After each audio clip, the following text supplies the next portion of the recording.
അഹലുകാർ, ദീനിന്റെ അഹലുകാർ അവരെ ഓർമ്മിക്കുകയുള്ളൂ. അവര് മനസ്സൊന്നും മായൂല്ല, അസ്തമിച്ചു പോകൂല. അൽഹംദുലില്ലാഹ്, ഈ പ്രസ്ഥാനത്തിനു വേണ്ടി ജീവത്യാഗം ചെയ്ത് അധ്വാനിച്ച എത്രയോ കൂട്ടുകാരില്ലയോ, നേതാക്കളില്ലയോ? അതേ വലിയ അയിമ്മത്തിന് മാത്രമല്ലല്ലോ നമ്മൾ ഓർമ്മിക്കുന്നത്. വെള്ളിലെ ഉസ്താദിനെ നമ്മൾ മറക്കാറുണ്ടോ? ഓ ഖാലിദ് സാഹിബിനെ നമ്മൾ മറക്കാറുണ്ടോ? റസാഖ് കൊറ്റിയെ നമ്മൾ മറക്കാറുണ്ടോ? ഇല്ല. താജുൽ ഉലമാ സയ്യിദ് അബ്ദുറഹ്മാൻ അൽ ബുഖാരി ഖദ്ദസല്ലാഹു സിർറഹുൽ അസീസ് തങ്ങളെ ഓർമ്മിക്കലുണ്ട്. ഇൽമിന്റെ വഴിയിലും ദീനീ ഖിദ്മത്തിന്റെ വഴിയിലുമാണ്. അതേസമയം സാധാരണക്കാരായ ദീനിന് ഖിദ്മത്ത് ചെയ്ത ആളുകളെയും ഓർമ്മിക്കുന്ന സ്വഭാവമല്ലേ നമുക്കുള്ളത്? നമ്മുടെ കൽബിൽ അവരില്ലയോ? സുബ്ഹാനല്ലാഹ്, എത്രയെത്ര ആളുകളുണ്ട്. ഞാൻ ഓർമ്മിച്ചു പോകുകയാണ്. റസാഖ് സഖാഫി സദസ്സിലുണ്ടല്ലോ, സ്റ്റേറ്റ് ഓഫീസിലുണ്ടായ ഒരു അനുഭവത്തെയാണ് ഞാൻ ഓർമ്മിക്കുന്നത്. ഷമീർ മുസ്ലിയാർ എന്ന കൊടുവള്ളിയിൽ നിന്ന് ഈ മഹത്തായ SSFന്റെ പ്രവർത്തന വഴിയിൽ മുന്നോട്ട് പോകുന്നതിന്റെ ഇടയിൽ രോഗം ബാധിച്ചു മരിച്ചുപോയ കൂട്ടുകാരനാണ്. ആ പ്രിയപ്പെട്ട കൂട്ടുകാരൻ മരിച്ചു കഴിഞ്ഞപ്പോൾ സ്റ്റുഡന്റ് സെന്ററിലേക്ക് കുറച്ച് ദിവസം കഴിഞ്ഞിട്ട് ഒരു പ്രവർത്തകൻ വരുന്നുണ്ട്. ആ പ്രവർത്തകന്റെ കയ്യിൽ 500 രൂപയുണ്ട്. ആ 500 രൂപ SSFന്റെ സ്റ്റേറ്റ് കമ്മിറ്റിക്ക് ഏൽപ്പിക്കാനാണ് വന്നത്. റസാഖ് സഖാഫി പ്രസിഡന്റ് ആയിരിക്കുന്ന സമയത്താണെന്നാണ് ഞാൻ ഓർമ്മിക്കുന്നത്. ആ സമയത്ത് സ്റ്റുഡന്റ് സെന്ററിൽ വന്നിട്ട് ഈ പ്രവർത്തകൻ അതാ 500 രൂപ SSFന്റെ സ്റ്റേറ്റ് നേതാക്കളെ ഏൽപ്പിക്കുമ്പോ പറഞ്ഞൊരു വാചകമുണ്ട്. ഇത് എന്റെ പ്രിയപ്പെട്ട സഹപ്രവർത്തകൻ ഷമീർ എന്ന കൂട്ടുകാരൻ എന്റെ കയ്യിൽ ഏൽപ്പിച്ചതാണ്. എന്തിനാണ് ഏൽപ്പിച്ചതെന്നറിയോ? അതൊരു സംഭാവനയല്ല. ഞാൻ SSFന് വേണ്ടി പ്രവർത്തിക്കുന്ന സമയത്ത് സ്റ്റേറ്റ് കമ്മിറ്റി പ്രിന്റ് ചെയ്ത് ഒരുപാട് പോസ്റ്ററുകൾ താഴേക്ക് തന്നിട്ടുണ്ട്. ഞാൻ സംഘടനാ ഉത്തരവാദിത്വത്തിൽ ഉണ്ടായിരിക്കുമ്പോൾ അങ്ങനെയുള്ള പല പോസ്റ്ററും എന്റെ ഉത്തരവാദിത്വത്തിലും ഒട്ടിക്കേണ്ടതുണ്ടായിരുന്നു. ചിലതൊക്കെ ഒട്ടിക്കാതെ പോയിട്ടുണ്ടാകുമല്ലോ. അത് ഈ പ്രസ്ഥാനത്തിന്റെ പണം ചെലവഴിച്ചിട്ട് പ്രിന്റ് ചെയ്തതാണല്ലോ.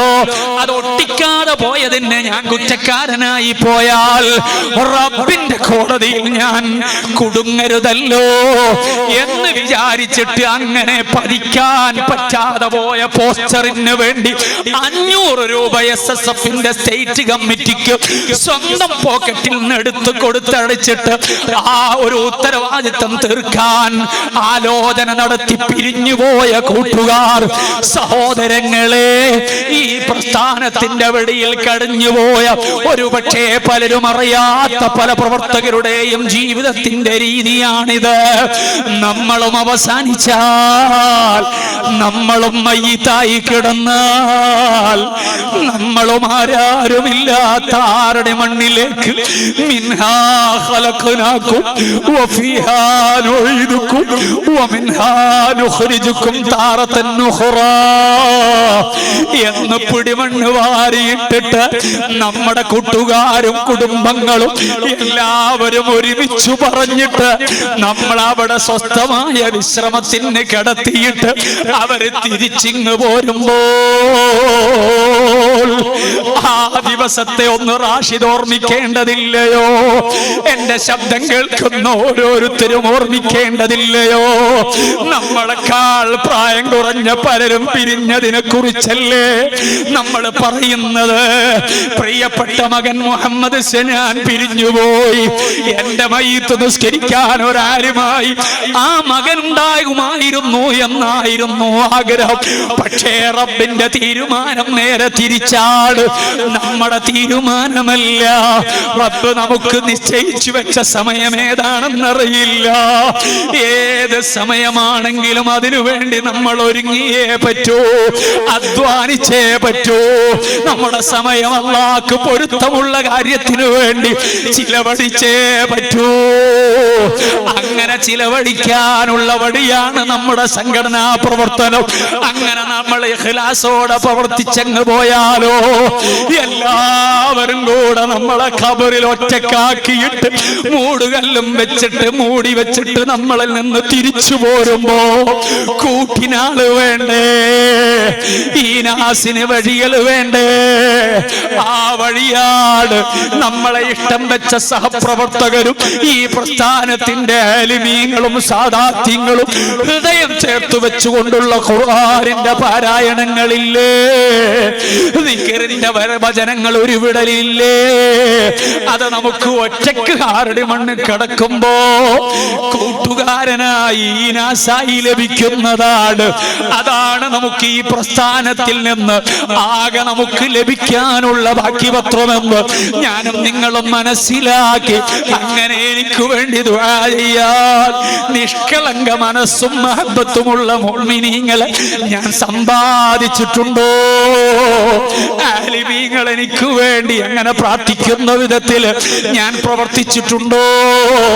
ഇത് ചിന്തിച്ച് നമ്മൾ ഇനി ജീവിക്കണമെന്ന് എന്റെ അമ്മാറത്താകുന്ന നഫ്സിനോടൊന്നാമതും രണ്ടാമത് നിങ്ങളോടും ഓർമ്മപ്പെടുത്തിയിട്ട് നാളെ ആഖിറത്തിലേക്ക് നമ്മൾ തിരിച്ചു ചെല്ലുമ്പോ നമ്മുടെ സാദാത്യങ്ങളോടൊപ്പം ആലിമീങ്ങളോടൊപ്പം അയ്യൂബ് സഖാഫി മുന്നോട്ട് നടക്കണം, നമുക്കും പിന്നാലെ പോകണം.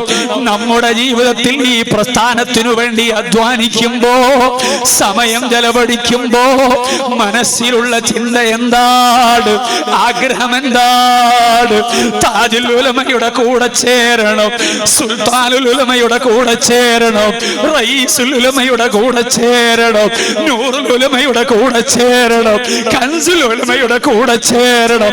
അവർക്കെല്ലാം വഴി നടത്തിയിട്ടുള്ള അവരുടെ വൈജ്ഞാന വഴികളിലെ ശൈഖുമാരുണ്ട്, ഉസ്താദുൽ അസാതീദുണ്ട്, ബഹറുൽ ഉലൂമുണ്ട്. അങ്ങനെ തുടങ്ങുന്ന ദീർഘമായ പരമ്പരയുണ്ട്.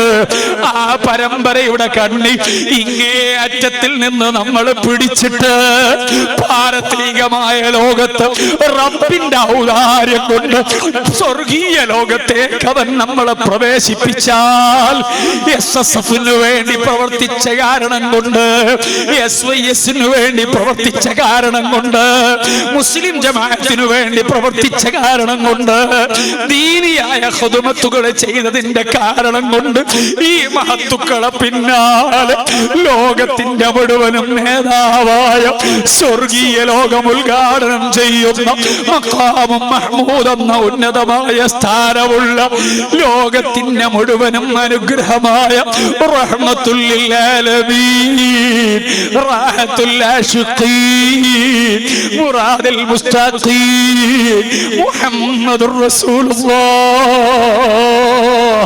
സ്വല്ലല്ലാഹു അലൈഹി വസല്ലം തങ്ങളുടെ ജിവാറിൽ ഒന്നണയണം. ഇതല്ലേ നമ്മളുടെ ആഗ്രഹം. സ്വഹാബാക്കൾ ഹയാത്ത് കാലത്ത് അവിടുത്തെ സവിധത്തിൽ അടഞ്ഞു. താബഈങ്ങൾ മുത്തുനബിയുടെ ഹദറത്തിൽ കൂടിയവരെ നേരിട്ട് കൈപിടിച്ചു.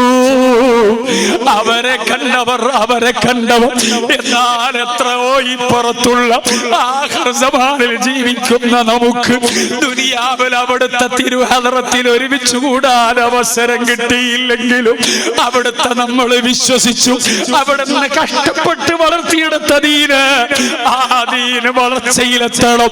സുന്നത്ത് ജമാഅത്ത് തകർന്നുകൂടാ, തളർന്നുകൂടാ എന്ന് തീരുമാനിച്ച് മുത്തുനബിയോട് ഇഷ്ടം കാണിച്ച് ആവുന്ന ഖിദ്മത്തുകളൊക്കെ ചെയ്തിട്ട് എനിക്ക് നാളെ സ്വർഗ്ഗത്തിൽ എന്റെ ആലിമീങ്ങളോടൊപ്പം കുടുംബങ്ങളോടൊപ്പം ഹബീബായ അഷ്റഫുൽ ഖൽഖ് റസൂലുള്ളാഹി സ്വല്ലല്ലാഹു അലൈഹി വസല്ലം തങ്ങളെ ജിവാറിൽ അടയാൻ അത് കൊതിച്ചിട്ടല്ലേ നമ്മൾ ഈ വഴിയിൽ നിൽക്കുന്നത്.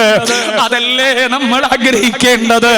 അല്ലാഹുവേ, അല്ലാഹുവേ, അല്ലാഹുവേ, സാധുക്കളായ ഞങ്ങൾക്ക്, ഒന്നും കയ്യിലില്ലാത്ത ഞങ്ങൾക്ക്, ഹറാമുകൾ പലതും ചെയ്തു പോയ ഞങ്ങൾക്ക് നീ നിന്റെ ഔദാര്യം കൊണ്ട് മുത്തുനബി സ്വല്ലല്ലാഹു അലൈഹി വസല്ലം തങ്ങളെ ജിവാറിൽ അടയാൻ ഭാഗ്യം നൽകണേ അല്ലാഹ്.